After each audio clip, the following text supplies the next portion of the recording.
Hollywood got a very expensive reminder this past weekend. IP is not a business plan. Because on one side, you have Masters of the Universe, a nearly $200 million attempt to turn He-Man into the next Barbie.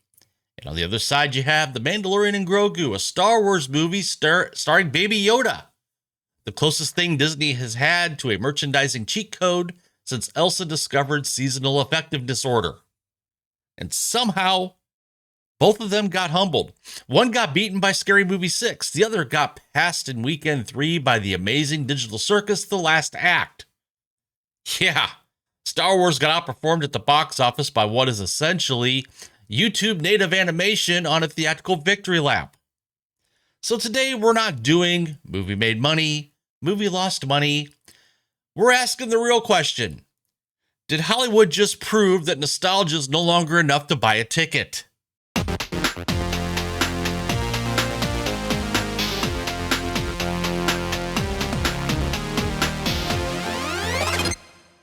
What's going on, everybody? Welcome back to The Critical Nerd. If you're new here, this is where we cover entertainment with the receipts up front, the coat pushed to the side, and the Hollywood spin machine locked in the cargo hold with Kathleen Kennedy's unused trilogy announcements.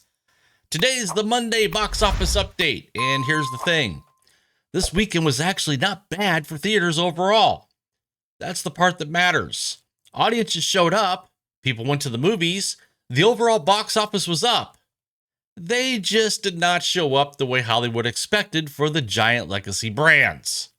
According to AP, Scary Movie 6 opened at number 1 with $55 million domestic and $105.5 million worldwide. Masters of the Universe opened at $29.3 million domestic and $54.3 million worldwide against a production cost somewhere in the neighborhood of $170 to $200 million. And in its third weekend, The Mandalorian and Grogu fell to 6th place with approximately $10 million domestic. That is the weekend in one sentence. The audience did not disappear. The audience got selective. And that is a much scarier problem for studios than people don't go to the movies anymore. Because if people are still going to theaters, just not your expensive franchise product. The problem isn't theatrical. The problem is you. Let's start with the overall weekend because this is where the Hollywood excuse machine falls apart. For years, every underperforming franchise movie came preloaded with the same defense. Well, theaters are struggling. Well, the audience changed. Well, streaming changed behavior. And yes, all of that is partly true. But this weekend makes that excuse harder to run because audiences did go. They went to Scary Movie 6, which just had a franchise best global opening. They went to Backrooms, which is being treated as a genuine cultural phenomenon. They went to Obsession, a micro-budget horror film that keeps holding like it made a blood pact with the algorithm. And they went to the amazing digital circus, The Last Act, which beat Star Wars in weekend 3. So no, the takeaway is not movie theaters are dead. The takeaway is that audiences are no longer showing up just because the studio points at a logo and says, "Remember this?" That trick is wearing off. The cheap movies this weekend felt urgent. The internet native movies felt current. The horror movies felt like events. The expensive IP movies felt optional. And optional, well, it's death at the box office. Now, before we get into the autopsies, let's look at the winner, because Scary Movie 6 deserves more than a footnote. $30 million budget, franchise best global opening, $105.5 million worldwide. The math is very simple. Already profitable. Opening weekend, done. Not on track, not needs international, not just wait for the home video. Already made money before anyone had to pull out a spreadsheet and start whispering about post-theatrical revenue streams. And the critics hated it. The movie was sitting at 39% on Rotten Tomatoes. Well, the audiences, they went anyway. Why? Because nobody walked into Scary Movie 6 expecting Bergman. They walked in expecting to laugh at horror movies for 90 minutes. The movie delivered the transaction it promised. That is the part Hollywood keeps overcomplicating. The pitch was clean. The audience understood what they were buying. The budget was controlled. The movie did not need to become a global cultural movement to survive. It just needed to satisfy the audience that showed up, and it did. Hold that thought for a second, because that is the exact opposite of what happened with the two expensive IP plays. Now let's talk about the big one. The Mandalorian and Grogu was supposed to be the safe Star Wars movie.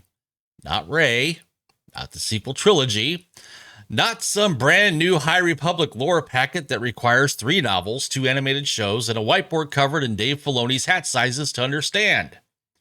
This was The Mandalorian and Grogu, the Disney Plus crown jewel, the dad and the baby, the helmet and the puppet, the thing that was supposed to prove Star Wars could come back to theaters without immediately stepping on another rake. And in weekend 3, it fell to 6th place with about $10 million. Behind the amazing digital circus. That is not just a bad hold. That is a warning siren wearing a tiny Beskar helmet. Games Radar reported the film fell 69% in its second weekend, dropping to $25 million domestic after an $81.6 million opening, with about $246.5 million worldwide at that point. It needs somewhere between $500 and $600 million globally to break even, per The Hollywood Reporter.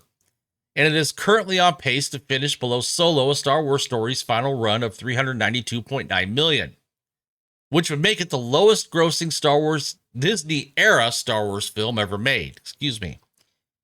Now here's where the obvious take gets it wrong. People are going to call this a quality problem, but the film has an 87% verified audience score on Rotten Tomatoes. Fans who saw it, they largely liked it. So the drop does not look like a simple rejection of the movie. It looks like a rejection of the transaction. And there's the key distinction. Since 2019, Lucasfilm has released 7 live-action Star Wars series, 85 episodes on Disney+. The Mandalorian was born on that platform. It became beloved on that platform. It became part of the people's living room routine on that platform. And then Disney asked those same people to pay theatrical prices to see the next chapter on the big screen. For comparison, Solo dropped 65% in its second weekend, and the industry called it a catastrophe. Mando dropped almost 70% from a lower opening with better audience reviews, and that's not necessarily a rejection of the character. That may be a rejection of the transaction. The audience that loves Mando didn't feel urgency, because the last 7 years told them they didn't have to feel urgency. Star Wars used to be a theatrical holiday. For a lot of people now, Star Wars is homework you watch on the couch. And that is the receipt Disney should be worried about. Because this is not just about one weekend drop. This is about what happens when a studio spends years training its audience as Star Wars lives on streaming, then acts surprised when the same audience treats a Star Wars movie like something they can wait to watch later. That is not a Baby Yoda problem. That's a Disney Plus problem. Now let's move from Disney's streaming problem to Mattel's Barbie problem. Because Masters of the Universe is not just a bomb, it's a case study in misunderstanding your own brand. $29.3 million domestic, $54.3 million worldwide. Budget somewhere between $170 and $200 million. Break even roughly $550 million worldwide. That is not just bad math. That is Skeletor looking at the spreadsheet and saying, you know what? Maybe Eternia deserved this. The easy take is everywhere already. Well, He-Man failed. Fine. Go watch 12 other channels, make that video. Here's the receipt that tells a more specific story. Cosmic Book News reported that opening night demographics were 68% male, while kids under 12 made up just 4% of the audience. That's the autopsy right there. Amazon and Mattel were not just making a He-Man movie, they were running the Barbie playbook.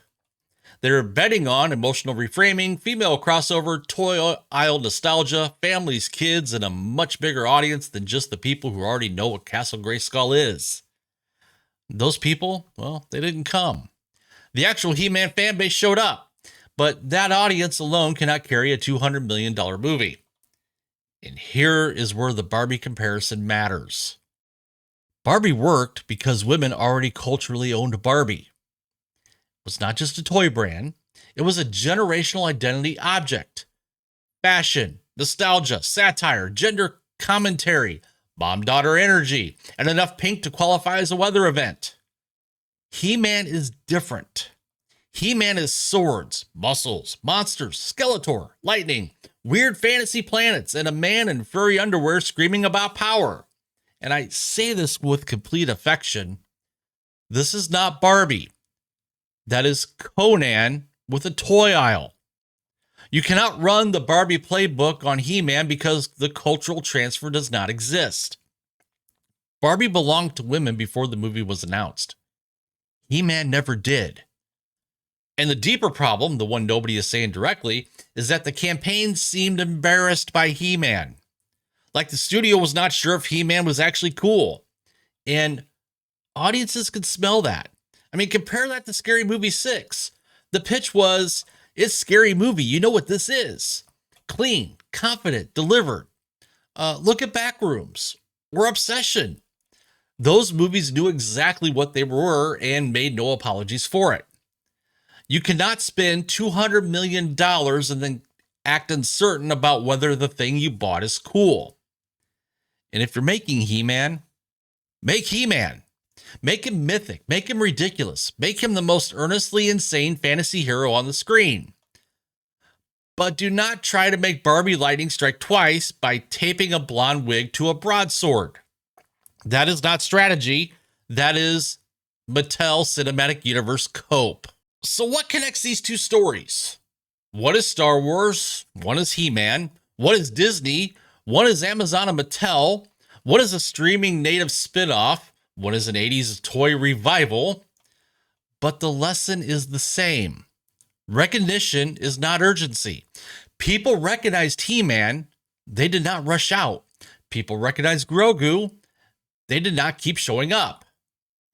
A known brand gets you attention. It does not automatically get you commitment. And commitment is what matters in theaters. Because theatrical is friction. You have to buy a ticket. You have to leave the house, park, pay for popcorn that now requires a soft credit check, sit through trailers, and hope nobody next to you is live commenting the film into their phone like they're recording a hostage proof of life video. If you want people to do all that, the movie has to feel necessary. This weekend, cheap movies felt necessary. The internet native properties felt current.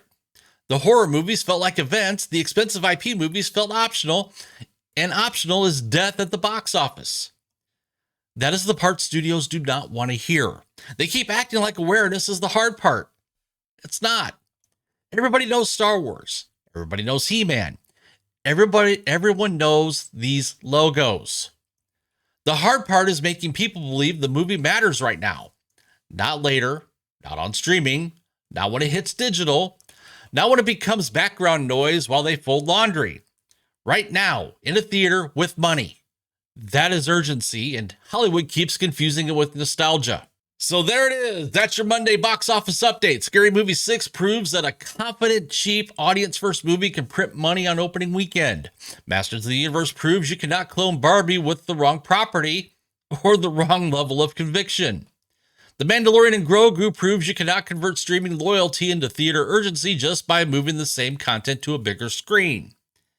And the weekend overall proves something more important than any of those three. The audience is not gone. The audience is just done grading Hollywood on a curve.